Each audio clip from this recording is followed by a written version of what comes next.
Hello and welcome back to the Kilohertz Mercedes channel, and I hope you're all safe and well. This video you join me once again with my G55 AMG compressor. So today I'm going to be showing you how you swap and replace the indicator bulb on the wing of a G Wagen. I'm going to show you exactly how you swap the bulb, which is fairly straightforward, but I'm also going to be showing you how you swap and replace the actual indicator unit, which is a lot more complex. Anyway, let's get started. So for this first section of the video, I'll be showing you how you replace the indicator bulb. Please skip to the timestamp which is displayed on screen now if you just want to see how you swap and replace the actual indicator unit itself.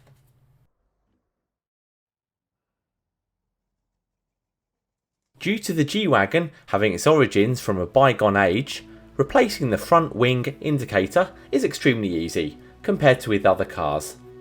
All you need to do is get a standard size Phillips head screwdriver and carefully unscrew both of the screws which are located on the top of the light housing. Be careful when you're removing the screws, as there is a transparent, flexible plastic washer located under each of the screw heads. Make sure that you do not lose this, as this is what makes the unit watertight. Without this, water will get into the light unit and will cause you lots of problems. With both of the screws now removed, carefully pull the light surround upwards, freeing it from its base. The W463 G Wagen uses the commonly used PY21W indicator bulb, also known as the 581 bulb. Removing these bulbs can sometimes be tricky, as they need to be twisted first before pulling out. When refitting, please be aware that the small pins on each side of the bulb are offset from one another, so that the bulb can only be fitted back in one direction. Do not force it. If you're having trouble inserting the bulb, double check the positioning of the pins against the corresponding holes within the surround. With the new bulb correctly inserted, check if the bulb lights up correctly before screwing down the light surround. Do not over tighten the screws, as this will damage the plastic washer. If you damage them, water will be able to ingress into the light unit.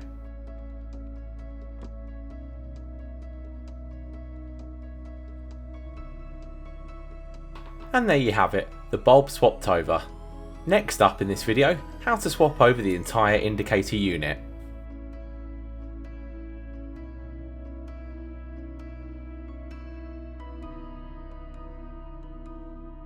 I'm removing my indicator unit to replace the old UV and sun damaged one with a brand new unit.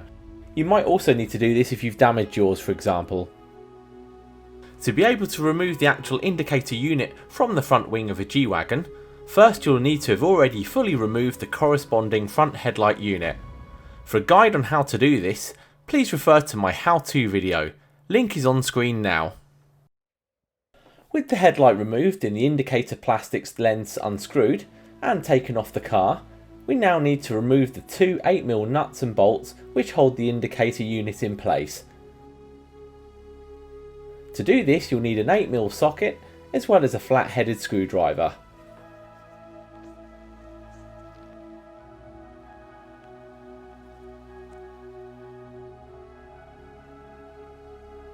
With one hand, hold the flat-headed screw tightly in place, and with your other hand, start unscrewing the nut with the 8mm socket. As soon as the nut has made its way to the end of the bolt, continue the action by hand without the tools, so that you don't lose the nut by letting it fall into the car.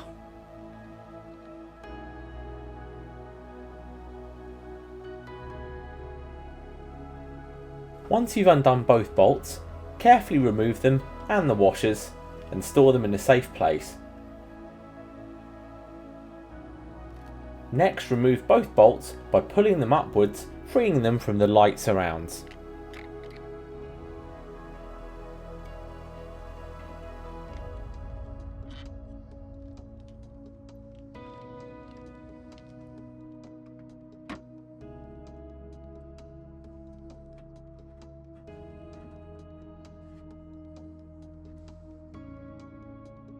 Now, unclip the car's wiring loom from the two copper connectors.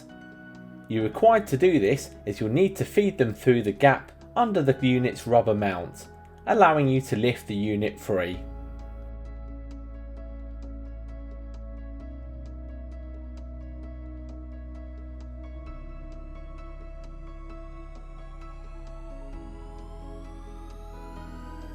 Whenever I'm replacing any light units over like this, it's always good practice to thoroughly clean underneath any trim, thus hopefully preventing any rust from appearing in future. I guess water gets trapped under here and it's been doing it over the years. Luckily, the refitting process is simply everything in reverse. Now the only thing really to mention is that you must refit all the washers and plastic gasket washers back exactly where you found them beforehand. Otherwise water will get into the light housing, causing you no end of issues, including bodywork corrosion. And finally, not forgetting, make sure you test the bulb first before you screw everything back together. Okay, so that pretty much wraps up this video. And if you found it useful, please give it a thumbs up, which does help the channel grow. And if you haven't done already, consider clicking on that subscribe button and bell icon so you're notified as soon as uploading new videos and content. As always, thanks a lot for watching. Until next time, cheers.